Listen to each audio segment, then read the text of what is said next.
আসসালামু আলাইকুম। তুরস্কের ইস্তাম্বুল থেকে আপনাদের সাথে আছি আমি সরোয়ার আলম।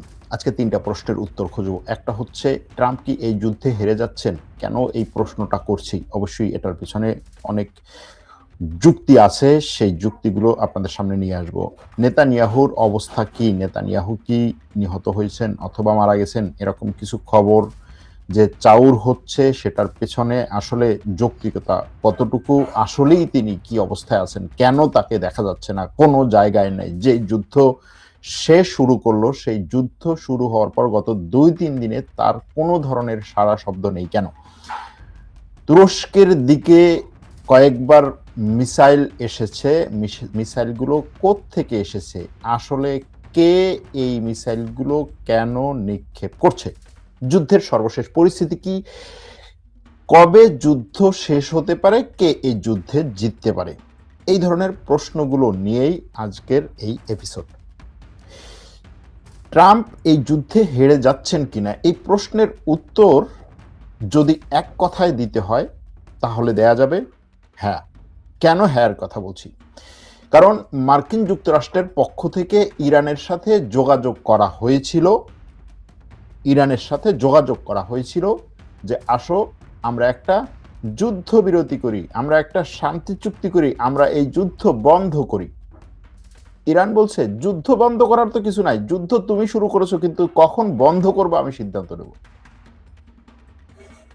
এবং আমেরিকার রাষ্ট্রপতি ডোনাল্ড ট্রাম্প, তার প্রতিরক্ষা মন্ত্রী এবং তার সামরিক কর্মকর্তারা এখন আমেরিকার জনগণকে, আমেরিকার মিডিয়াকে, আমেরিকার গণমাধ্যমকে, আমেরিকার জনমতকে বোঝানোর চেষ্টা করেছে যে আসলে এই যুদ্ধটা আমরা দীর্ঘায়িত করতে চাই না, এই যুদ্ধ আমি শুরু করি। ট্রাম্প সরাসরি এখন বলা শুরু করেছে যে যুদ্ধটা তো আসলে আমি শুরু করিনি, এই যুদ্ধে আসলে আমার জামাতা জারেদ কুশেনার, তারপরে হচ্ছে আমার প্রতিরক্ষা মন্ত্রী এবং আমার যে মধ্যপ্রাচ্য বিষয়ক উপদেষ্টা উইটকফ, এরা আসলে আমাকে বুঝিয়েছিল, এর সাথে আমার পররাষ্ট্রমন্ত্রীও ছিল, এরা আমাকে বুঝিয়েছিল যে ইরান আমাদের উপর আক্রমণ করতে পারে। এবং তার সর্বশেষ যে টিভির মানে সাংবাদিকদের সামনে তার যে সর্বশেষ বক্তব্য শুনলে আপনি বলবেন যে এই লোকটা কি আসলে পাগল হয়ে গেছে। কারণ তার সর্বশেষ কথা হচ্ছে কেন সে ইরানে আক্রমণ করেছে। তার সর্বশেষ কথা হচ্ছে যে ইরান যুক্তরাষ্ট্রের বিরুদ্ধে আসলে পরমাণু অস্ত্রের আক্রমণ করতে শুরু করেছিল, আক্রমণের চিন্তা করেছিল। আমরা জানি যে তাদের মাথার মধ্যে এই চিন্তাটা ছিল কোন পরমাণু অস্ত্র, যেই পরমাণু অস্ত্র আমরা গত বছর ধ্বংস করেছি, ব্যাপক পরিমাণে ধ্বংস করেছি, কিন্তু তারা আবার নতুন করে তৈরি করার একটা ক্ষমতার দিকে যাচ্ছিল। সেই নতুন করে তৈরি করাটা কবে করবে এটা আমরা জানি না, কিন্তু তাদের একটা পরিকল্পনা ছিল আমাদের উপরে সেই পরমাণু অস্ত্র দিয়ে আক্রমণ করবে। এখন যদি আমরা তাদের উপরে আক্রমণ না করি তাহলে সেই পরমাণু অস্ত্র আমাদের উপরে আক্রমণ করতো। আমরা তাদেরকে ধ্বংস করার পর্যায়ে যে চলে গিয়েছিলাম, সেখান থেকে তারা আবার কেমনি কেমনি পরমাণু, মানে এমন একটা কথা যা আপনার মাথার মধ্যে মানে আপনি বললেন এটা কি বলতেছে, কি সে বলতেছে যে যুদ্ধ শেষ হয়ে যাচ্ছে, কিন্তু কবে শেষ হচ্ছে আমি জানি না, তবে যুদ্ধ আমি শেষ করব, কিন্তু তারা শেষ করতে পারবে না। যুদ্ধে আমরা জিতে যাচ্ছি, কিন্তু আসলে আমরা জেতার দিকে যাই নাই, তারা জিতে যাচ্ছে, তারা জিতবে না, তারা হেরে যাচ্ছে, শীঘ্রই শেষ হবে, কিন্তু কবে শেষ হবে এটা কেউ জানে না। আবার আমি জানি আসলে এই প্রশ্ন যে তোলে সে আসলে হচ্ছে আমার দেশের মধ্যে এগুলো নিয়ে প্যানিক হয়ে যাচ্ছে। আসলে এগুলো নিয়ে প্যানিক হওয়ার কিছু নাই, আমি প্যানিক হচ্ছি না। আপনি তার পুরো পরিস্থিতি দেখলে মাথা নষ্ট হয়ে যাবে। কিরকম দেখেন, সে নতুন করে আবার আজকে টুইট করলো যে যদি হরমুজ প্রণালী কেউ বন্ধ করার দুঃসাহস দেখায় তাকে আমরা 20 গুণ গতিতে আক্রমণ করব, এমন আক্রমণ করব যেটা আমেরিকার কেউ এই আক্রমণ দেখে নাই। ভাই, হরমুজ প্রণালী গত 4-5 দিন ধরে তো পুরোপুরি বন্ধ। হরমুজ প্রণালী গত 4-5 দিন ধরে পুরোপুরি বন্ধ। এখন এই যে ট্রাম্পের কথাবার্তা, এই কথাবার্তায় যেটা বোঝা যায়, যেটা মনে হয় যে আসলে এই যুদ্ধটা সে শুরু করেছে, শুরু করার সময় তাকে যেটা বোঝানো হয়েছিল সে এখন এসে দেখছে যে সে আটকা পড়েছে। দেখুন, দক্ষিণ কোরিয়াতে আমেরিকা অস্ত্র মোতায়েন করেছে, এয়ার ডিফেন্স সিস্টেম মোতায়েন করেছে। সেই এয়ার ডিফেন্স সিস্টেম এখন আমেরিকা বলছে আমার দক্ষিণ কোরিয়ার দরকার নাই। এই দক্ষিণ কোরিয়ার প্রেসিডেন্টের সাথে এখন আমেরিকার প্রেসিডেন্টের মোটামুটি ভালো একটা ঝামেলা আছে। দক্ষিণ কোরিয়া থেকে সেই এয়ার ডিফেন্স সিস্টেম মধ্যপ্রাচ্যে নিয়ে আসবে। কেন নিয়ে আসবে? কারণ হচ্ছে মধ্যপ্রাচ্যে আমেরিকার যত এয়ার ডিফেন্স সিস্টেম ছিল তার 90% ধ্বংস করেছে। এটা হচ্ছে কিছু কিছু খবরে 90% যদি নাও হয়, মানে অর্ধেক ধ্বংস করেছে। এখন এই অর্ধেক ধ্বংস করার পরে তার এই অঞ্চলে তার স্বার্থকে বাঁচাতে আরো বেশি এয়ার ডিফেন্স সিস্টেম দরকার। থার্ড এয়ার ডিফেন্স সিস্টেম দক্ষিণ কোরিয়াতে আছে। সেটা কেন দক্ষিণ কোরিয়াতে মোতায়েন করা হয়েছিল? কারণ হচ্ছে উত্তর কোরিয়া হচ্ছে একটা দৈত্য দানব জানোয়ার, দক্ষিণ কোরিয়াকে শেষ করে দেবে। এত বছর তো এটাই বোঝানো হয়েছে যে উত্তর কোরিয়া হচ্ছে এমন একটা জিনিস, উত্তর কোরিয়ার যে কিং জং উন তার হাতে এমন একটা মানে ইয়া আছে, কি বলে, লাল বাটন আছে, সে জাস্ট হচ্ছে চাপ দিবে আর হচ্ছে মিসাইল কি পরমাণু অস্ত্র সব জায়গায় যাবে। এই ভাই দিতে বোঝানো হয়েছিল। এবং এটা বুঝিয়ে কি হয়েছে, দক্ষিণ কোরিয়াতে ব্যাপক পরিমাণে সেনা মোতায়েন, এরপরে জাপানে ব্যাপক পরিমাণে সেনা মোতায়েন, চীনের আশেপাশে ব্যাপক পরিমাণে সেনা মোতায়েন, সেখানে অস্ত্র মোতায়েন। এখন সেই অস্ত্র নিয়ে আসতে দক্ষিণ কোরিয়া বলতেছে না, আমার এখান থেকে অস্ত্র নিয়ে গেলে আমার নিরাপত্তা দিবে কি? এটা হচ্ছে দক্ষিণ কোরিয়া কথা, আমার নিরাপত্তা দিবে। আমেরিকা বলতেছে ভাই তোমার নিরাপত্তা পরে, আগে আমার হচ্ছে এখন মান বাঁচানো দরকার, আমার এখন মান বাঁচানো দরকার। এরকম একটা পরিস্থিতিতে আমেরিকা পড়েছে। এটা হচ্ছে বাস্তবতা। হ্যাঁ, যুদ্ধের তীব্রতা ব্যাপক পরিমাণে ইরানের উপরে আক্রমণ চালাচ্ছে, তারপরে ইরান ইসরায়েলের উপরে, তারপরে হচ্ছে আমেরিকার যে সমস্ত এখানের স্থাপনা আছে সেগুলোর উপর আক্রমণ চালাচ্ছে। ইরানের আক্রমণ কম, ইসরায়েল আমেরিকার আক্রমণ বেশি, এই ধরনের জিনিসগুলো আছে। আক্রমণ বেশি কম, কিন্তু যুদ্ধের মাঠে কন্ট্রোল কার হাতে? ইরান বলছে হরমুজ প্রণালীকে যদি তুমি তোমার অর্থনৈতিক উন্নতি, তোমার অর্থনৈতিক সচ্ছলতা, তোমার জীবনযাত্রার উন্নতির একটা প্রণালী হিসেবে দেখতে চাও, তাহলে আমি কে এটা আগে স্বীকার করো। আর যদি সেটা না চাও, যদি আমার উপরে যুদ্ধ কন্টিনিউ করো, অব্যাহত রাখো, তাহলে হরমুজ প্রণালী হবে তোমার মৃত্যুর প্রণালী। এটা হচ্ছে ইরানের কথা। এখন ইরান এই যুদ্ধটাকে আসলে শুধুমাত্র একটা সামরিক যুদ্ধ, আক্রমণ করে বিজয় অর্জন করা বা আক্রমণ করেই শুধু শত্রুকে দুর্বল করা বা শত্রুকে শেষ করা, সেরকম একটা যুদ্ধে না, বরং এটা এখন ইরান নিয়ে যাচ্ছে পুরোপুরি এমন একটা অর্থনৈতিক যুদ্ধে, যেই অর্থনৈতিক যুদ্ধ থেকে বাঁচতে পারবে না কেউ। এজন্য ট্রাম্পের পক্ষ থেকে, আমেরিকার পক্ষ থেকে ইরানের সাথে যোগাযোগ করা হয়েছে। ইরান সেটাকে অস্বীকার করে, ইরান সেটাকে তাদের সেই প্রস্তাবকে বলছে না, কিসের কি। এবং এটার পরে দেখবেন যে ট্রাম্প এই ধরনের কথাবার্তা বলছে। এখন প্রশ্ন যে যুদ্ধ কিভাবে শেষ হবে? আমার কাছে যেটা মনে হয় যুদ্ধ এভাবে শেষ হতে পারে, ট্রাম্প একটা টুইট করলো বা কিছু বিবৃতি দিল যে আমরা ইরানের সাথে একটা চুক্তি করেছি, ইরান আমাদের কাছে এসে মাথা নত করেছে, ইরান এই চুক্তিতে ইরানকে আমরা শেষ করে দিয়েছি, এমন একটা চুক্তি আমি করেছি যেই চুক্তি আমেরিকা কোনোদিন কারোর সাথে করতে পারতো না।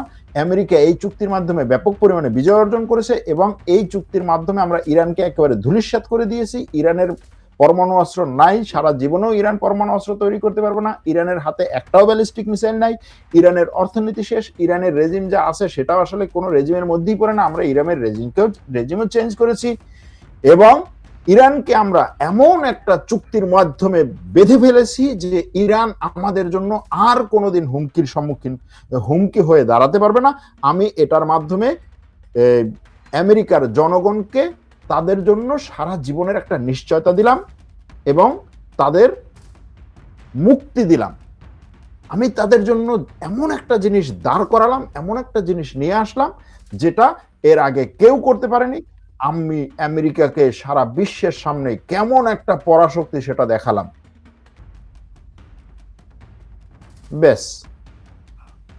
এবং এটার মাধ্যমে আমরা ইরানের সব তেলের উপরে আমাদের পুরোপুরি কন্ট্রোল আমরা প্রতিষ্ঠা করেছি।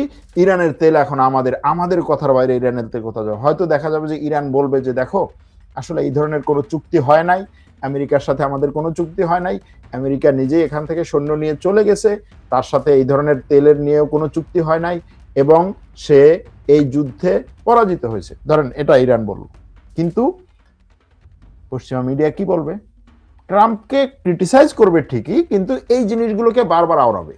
এই জিনিসগুলোকে বারবার উচ্চারণ করবে, এই জিনিসগুলো নিয়েই তারা পড়ে থাকবে, এমন একটা ভাইব তৈরি করবে যে হ্যাঁ ট্রাম্পের কথা পুরোপুরি ঠিক নেই কিন্তু এটার কাছাকাছি তো একটা জিনিস ঘটেছে, এরকম একটা পরিস্থিতি তৈরি করবে।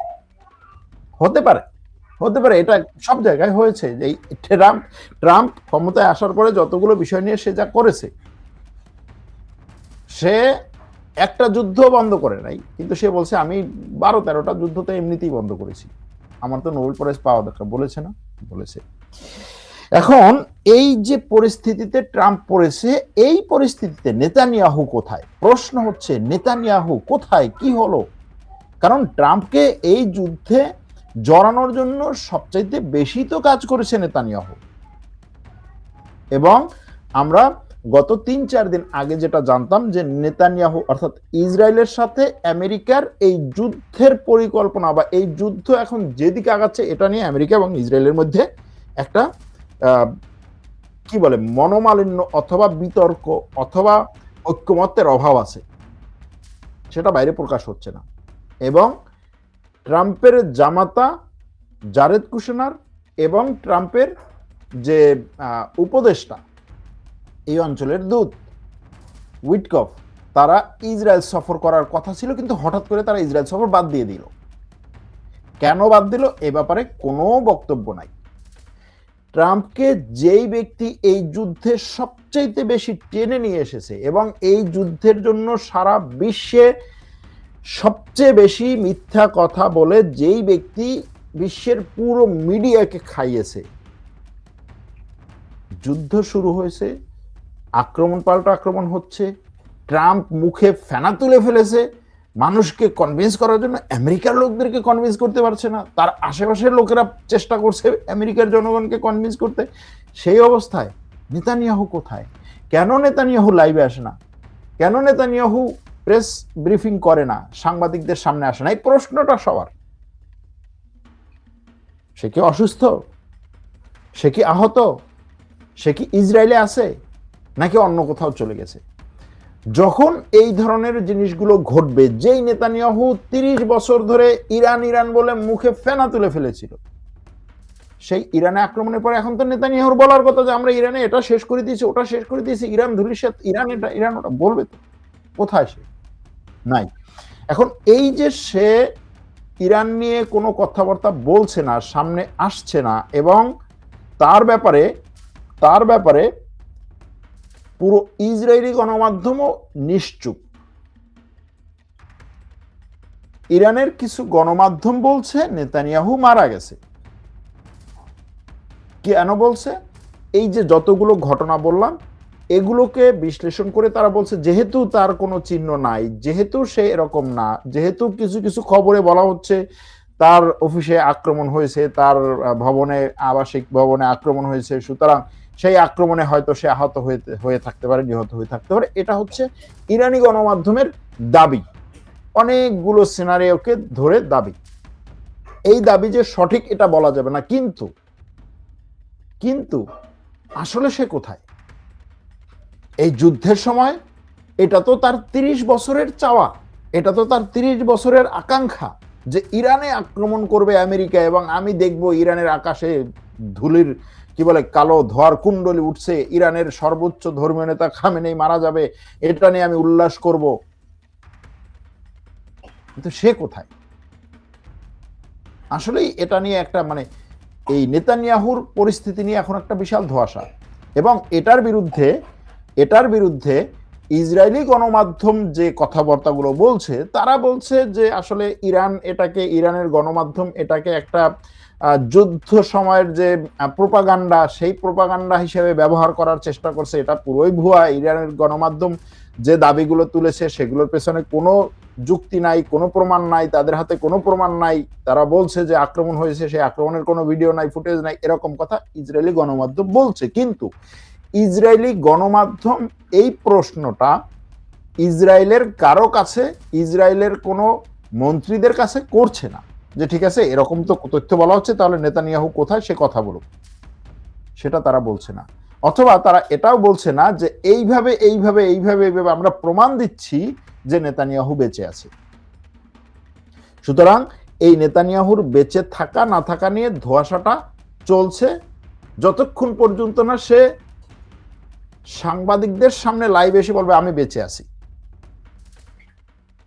এমনকি ভিডিও বার্তা যে ভিডিও বার্তাগুলো এই যুদ্ধের পরে এসেছে, প্রায় প্রত্যেক দিনই বা 2 দিন পর পরে তার থেকে ভিডিও বার্তা আসতো, সে বিভিন্ন ধরনের ভিডিও বার্তা দিত।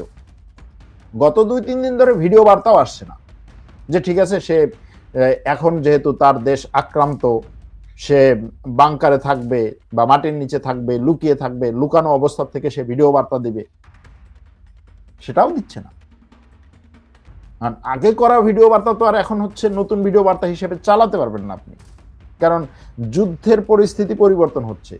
যুদ্ধ শুরুর দিন আগে করা ভিডিও বার্তা আপনি ছেড়েছেন যে আমরা যুদ্ধ শুরু করেছি, এটা করেছি, সেটা করেছি, সেটা হয়তো আপনি 24 ঘন্টা আগে বা একদিন আগে 2 দিন আগে করা ভিডিও বার্তা আপনি ছাড়তে পারবেন। কিন্তু যুদ্ধের পরে এখন আপডেট নিয়ে যখন আপনি ভিডিও বার্তা দেবেন, তখন তো সেই ব্যক্তির জীবিত অবস্থায় পরিস্থিতি দেখে পরিস্থিতি মানুষের কাছে হচ্ছে উত্থাপন করতে হবে। সেই জিনিসগুলো হচ্ছে না, আসছে না। সুতরাং নেতানিয়াহু মারা গেছে কিনা এটা নিয়ে প্রশ্ন আছে। তবে বাংলাদেশের গণমাধ্যমগুলো যেভাবে একেবারে মানে হুবহু প্রচার করছে নেতানিয়াহু মারা গেছে, নেতানিয়াহু মারা গেছে, ইরানের গণমাধ্যম বলছে, এটাও কতটা সঠিক বা কতটা হচ্ছে এথিক্সের মধ্যে পড়ে আমি জানি না।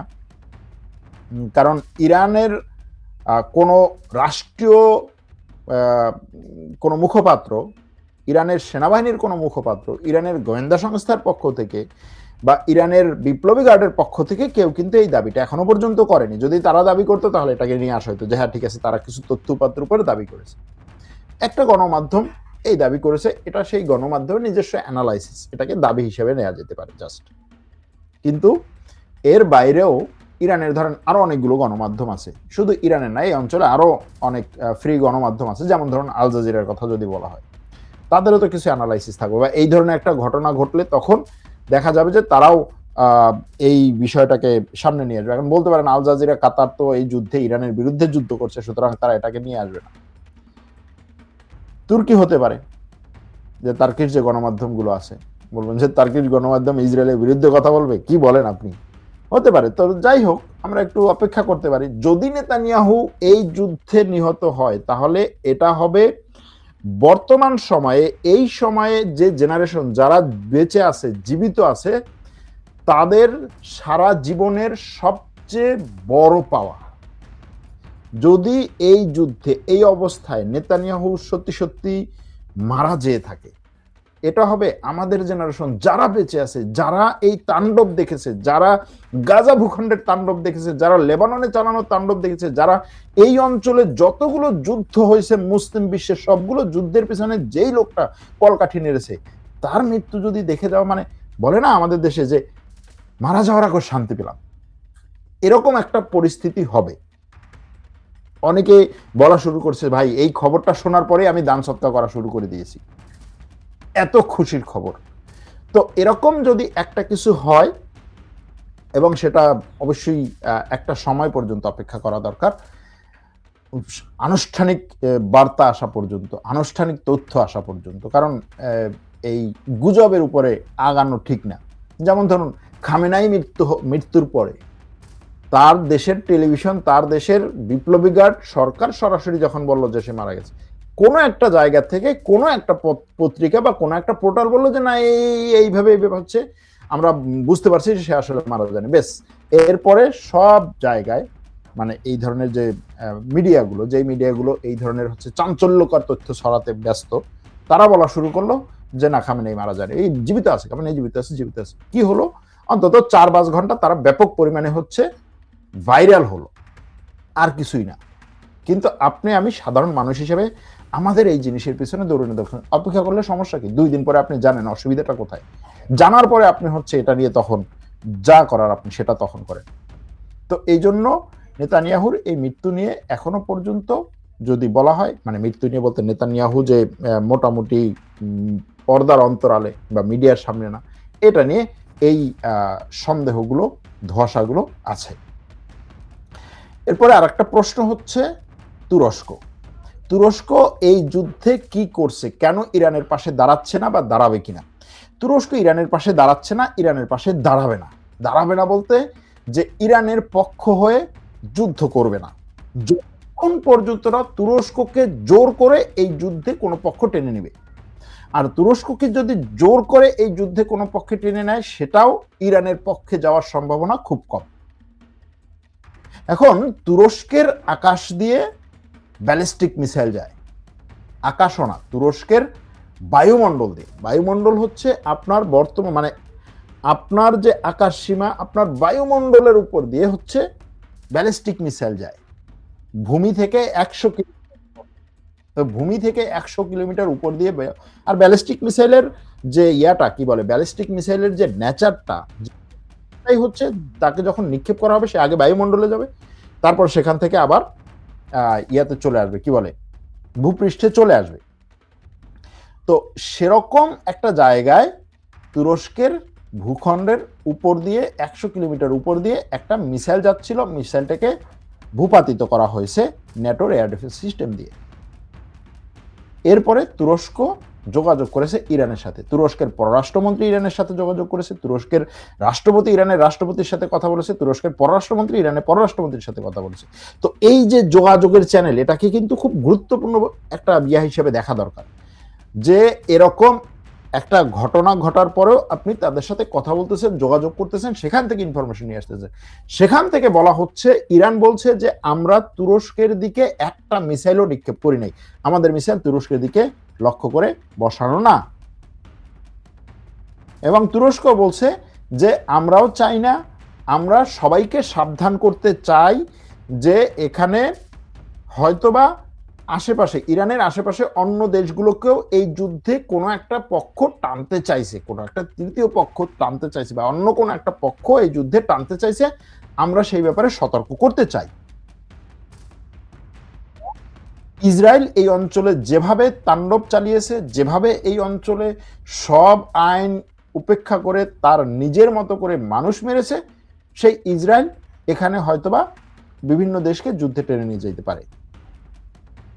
তো এই যে তুরস্কের দিকে মিসাইল আসছে, তুরস্কে আক্রমণ না, তুরস্কের আকাশে দিয়ে, তুরস্কের মানে অনেক উপর দিয়ে মিসাইলগুলো যাওয়ার সময় মিসাইলগুলো ইন্টারসেপ্ট করা হচ্ছে, ন্যাটো করছে।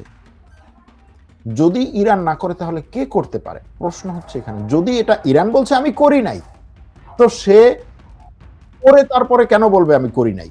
এটা একটা প্রশ্ন। যদি সে করে তাহলে সে কেন বলবে আমি করি নাই? তার কি ভয় পাচ্ছে? ভয় পেয়ে বলবে যে ঠিক আছে ভাই আমি করি না। যদি ভয়ই পাই তাহলে তার এটা নিক্ষেপ করে তার তো লাভ নাই। সে যদি ইরান এটা নিক্ষেপ করে তাহলে তো সে যাকে লক্ষ্য করে নিক্ষেপ করছে তাকে ভয় দেখানোর জন্য করবে। তো আমি যদি একজনকে ভয় দেখানোর জন্য হচ্ছে তার মাথায় বাড়ি দেই, আমি কি বলবো যে না আমি করি নাই? তখন তো আমি বলবো হ্যাঁ আমিই করছি, তুই আমারে ভয় পা। তো এখন ইরান বলছে আমি করিনি, তাহলে কে করতে পারে? করতে পারে ইসরায়েল। এখন ইসরায়েল যদি তুরস্কের দিকে এই ব্যালিস্টিক মিসাইল নিক্ষেপ করে, অথবা কে করতে পারে? করতে পারে আমেরিকা। আমেরিকার এই অঞ্চলে কত ঘাঁটি, কত জায়গায় যে আছে। আর ব্যালিস্টিক মিসাইল তো কোনো মানে রাষ্ট্রের বাইরে যে বিভিন্ন ধরনের সশস্ত্র গোষ্ঠী আছে তাদের কাছে নাই। তারা তো এটা নিক্ষেপ করতে পারে না যে হ্যাঁ ঠিক আছে অমুক জায়গায় হুতিরা আছে, অমুক জায়গায় হিজবুল্লাহ আছে, অমুক জায়গায় এই কি বলে হুতিদের কথা বাদ দিলাম, হিজবুল্লাহ আছে, তারপরে হচ্ছে এই সশস্ত্র পিকেকে আছে, এ আছে, সে আছে, এরা মনে হয় নিক্ষেপ। এদের তো ব্যালিস্টিক মিসাইল নিক্ষেপ করার মতো পরিস্থিতি নেই। তো এখন যদি ইসরায়েল এটা নিক্ষেপ করে তুরস্ক, তাহলে কি ইসরায়েলের বিরুদ্ধে যুদ্ধে দাঁড়াবে? প্রশ্ন হচ্ছে এটা। যদি মনে করেন এটা একেবারে দলিল পত্রে প্রমাণিত হয়, জড়াবে। আবার তুরস্ক যদি জড়ায়, ন্যাটো যেভাবে বলছে এখন ন্যাটো তুরস্কে তার প্যাট্রিয়ট এয়ার ডিফেন্স সিস্টেম স্থাপন করেছে। ন্যাটো তুরস্কে প্যাট্রিয়ট এয়ার ডিফেন্স সিস্টেম তুরস্ককে রক্ষার জন্য স্থাপন করে নাই, করছে ন্যাটোর রাডার রক্ষা করার জন্য। যেখানে এই এয়ার ডিফেন্স সিস্টেম বসিয়েছে সেখানে ন্যাটোর রাডার আছে, ন্যাটোর সেই রাডারকে রক্ষা করার জন্য। এখন ন্যাটো যদি তুরস্কের উপর থেকে যাওয়া এই ব্যালিস্টিক মিসাইলকে ঠেকিয়ে দেয় তুরস্কের ভূসীমায়, সেটার যদি খণ্ডাংশ পড়ে, সেটা আমার কাছে মনে হয় তুরস্ককে রক্ষার জন্য না, বরং তুরস্ককে এই যুদ্ধে জড়ানোর জন্য, তুরস্ককে এই যুদ্ধে টানার জন্য, ইরানের বিরুদ্ধে আনার জন্য। দেখেন এই যুদ্ধ শুরু করতে ইরানের বিরুদ্ধে সবচেয়ে আমেরিকার যেই সিনেটর বেশি লবি করেছে সে হচ্ছে কে? গ্রাহাম লিন্ডসে, আমেরিকার সিনেটর গ্রাহাম লিন্ডসে। এখন এই লোকটা ট্রাম্পকে দেখা করে, ট্রাম্পের সাথে কথা বলে, ট্রাম্পের সাথে পোজ দিয়ে, মানে এমন একটা পরিস্থিতি তৈরি করেছিল যে আরে আমরা যুদ্ধে ইরান, মানে আপনি তার এই দেখলে মাথা নষ্ট হয়ে যাবে যে ভাই এই মানুষগুলো খায় কি, এরা এত উন্মাদ হয় কেমনে? যুদ্ধে তো সব দেশই জড়াতে পারে, কিন্তু উন্মাদ হওয়া যুদ্ধের জন্য এত উন্মাদ হয় কেমনে? ঠিক উন্মাদ হয়েছিল ইরানে আক্রমণের জন্য, এবং তার কথা ছিল যে ইরানকে আমরা কয়েক ঘন্টার মধ্যে শেষ করে দেবো, এটা নিয়ে কোনো টেনশনই নেই, খালি যদি ট্রাম্প একটু সেনাবাহিনীকে আক্রমণ করার অনুমতিটা দেখ, আক্রমণ করার আদেশটা করুক, এটা হলেই হবে, ইসরায়েল তো ওখানে আসেই, এরকম ছিল তার কথা। এখন সে কি বলছে? এখন সে বলছে আমি সৌদি আরবকে এবং আরব দেশগুলোকে আহ্বান জানাচ্ছি যে তোমরা এই যুদ্ধে সরাসরি অংশ নাও। তোমরা এখনো পর্যন্ত সরাসরি অংশ নিচ্ছ না এই যুদ্ধে, এখনো পর্যন্ত কিন্তু এই যুদ্ধে আরব দেশগুলো সরাসরি ইরানের বিরুদ্ধে অংশ নেয় না, এটা কিন্তু একটা গুরুত্বপূর্ণ পয়েন্ট। মানে আমেরিকার ওইখানে যে ঘাঁটিগুলো আছে সেই ঘাঁটিগুলো থেকে আমেরিকার অস্ত্র দিয়ে আমেরিকা আক্রমণ করতেছে, কিন্তু এই আমেরিকার অস্ত্রের বাইরেও তো এই দেশের একটা সেনাবাহিনী আছে, সবগুলো দেশেরই যতটুকুই থাকুক, কাতারের বলুন, বাহরাইনের বলুন, আরব আমিরাতের বলুন, বাহরাইন কাতার বাদ দিলাম না হয়, আরব আমিরাত, সৌদি আরব, এদের তো নিজস্ব সেনাবাহিনী আছে এবং এদের নিজস্ব অস্ত্র আছে। সেই সেনাবাহিনী, সেই অস্ত্র কিন্তু এখনো পর্যন্ত ইরানের বিরুদ্ধে ব্যবহার করা হচ্ছে না। সংযুক্ত আরব আমিরাত কি বলছে যে ইরান আমার দিকে 1000-এর বেশি, প্রায় 2000-এর মতো ড্রোন এবং মিসাইল নিক্ষেপ করেছে, আমি এগুলো 90% ধ্বংস করেছি আমার নিজস্ব এয়ার ডিফেন্স সিস্টেম দিয়ে। কিন্তু তারা আমেরিকার সাথে একত্রে এখনো পর্যন্ত তাদের যুদ্ধ বিমান উড়িয়ে বা তাদের সেনাবাহিনীকে দিয়ে আক্রমণে যাচ্ছে না। এখন এই সিনেটরের কথা হচ্ছে যে তোমরা এখনো পর্যন্ত আমাদের সাথে এই যুদ্ধে আসো নাই, তাড়াতাড়ি আমাদের সাথে এই যুদ্ধে আসো, নাইলে তোমাদের উপর খবর আছে। মানে কি? মানে হচ্ছে ভাই আমাকে বাঁচাও, ভাই আমার সাথে তাড়াতাড়ি যোগ দে, আমি এই যুদ্ধের অর্থনৈতিক যে চাপ সেটা সহ্য করতে পারছি না, এই যুদ্ধের সামরিক যে চাপ সেটা সহ্য করতে পারছি না। কারণ কি? কারণ হচ্ছে ইরান এই যুদ্ধে জিতে যাচ্ছে সেজন্য না, ইরান যুদ্ধে জিতে যাচ্ছে না ভাই, ইরানকে তামাতামা করতেছে। সহজ কথা যেটা, ইরানের আকাশে ওই যে অ্যাসিড বৃষ্টি বলা হয়, টক্সিক বৃষ্টি, অ্যাসিড বৃষ্টি হচ্ছে। অ্যাসিড বৃষ্টি কি জিনিস? ইরান আকাশ, ইরানে এত পরিমাণ হচ্ছে আক্রমণ করা হয়েছে, এত পরিমাণ আক্রমণ করা হয়েছে যে তেহরানের আকাশ এখন, আকাশের যে ধোঁয়া, এই আকাশের যে কি বলে বাতাস, এই বাতাসটা পর্যন্ত দূষিত।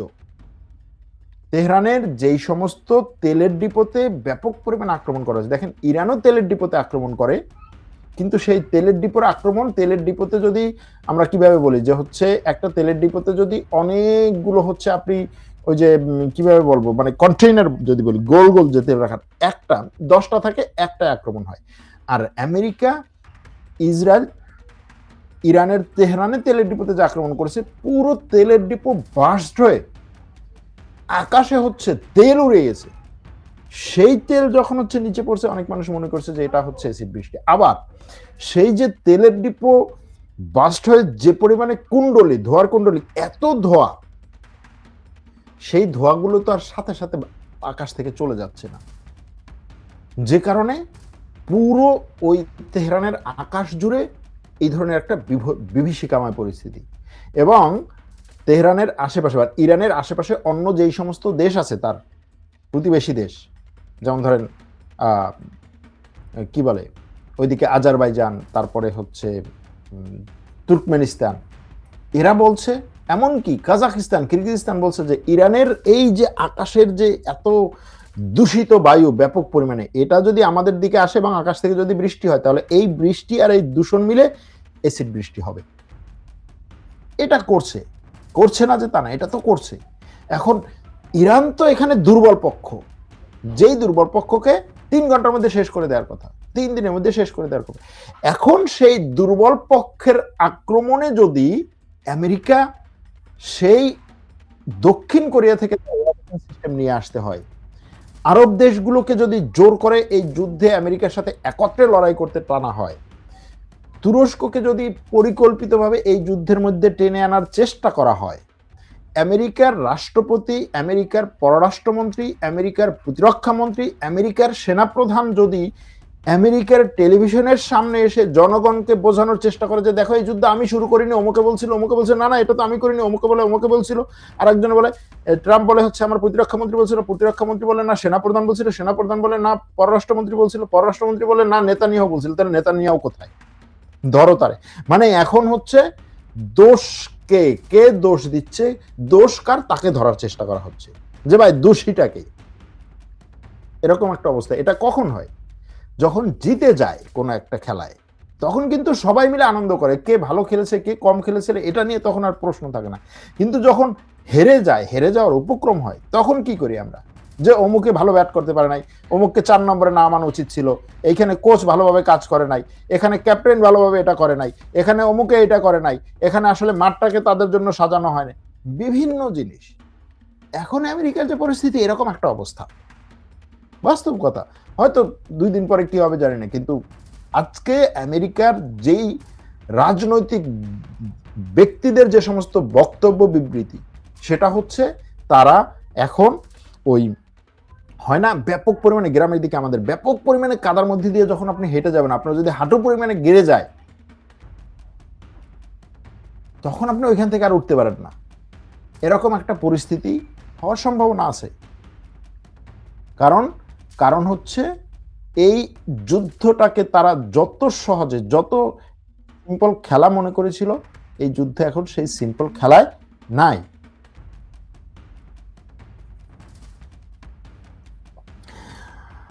আপনাদের কি মনে হয় এই যে আলোচনা, যেই কথাগুলো বললাম, সেখান থেকে আপনাদের কাছে কি মনে হয়? অনেকে এরকম বলছেন যে এই যুদ্ধে ইরানের গতি এত কমে গেল কেন, ইরান এত কম মিসাইল নিক্ষেপ করছে কেন? শুধু ইরানের না, আমেরিকা ইসরায়েলেরও গতি কমে যাচ্ছে, মিসাইল কম নিক্ষেপ হচ্ছে। আবার ইরান 7ম দিন পর্যন্ত, মানে প্রথম 6 দিন ইরান তার অস্ত্রের মিসাইলের নিক্ষেপের গতিটা কমে কমে কমে কমে আসছিল। 7ম দিনের পর থেকে 8ম দিন, বিশেষ করে মুজতবা খামেনেই ইরানের সুপ্রিম লিডার নির্বাচিত হওয়ার পরে তাদের আক্রমণের তীব্রতা আবার বেড়েছে, তবে প্রথম দিন যেই হারে তারা মিসাইল মেরেছিল, এখন সেই হারে মিসাইল নিক্ষেপ হচ্ছে না।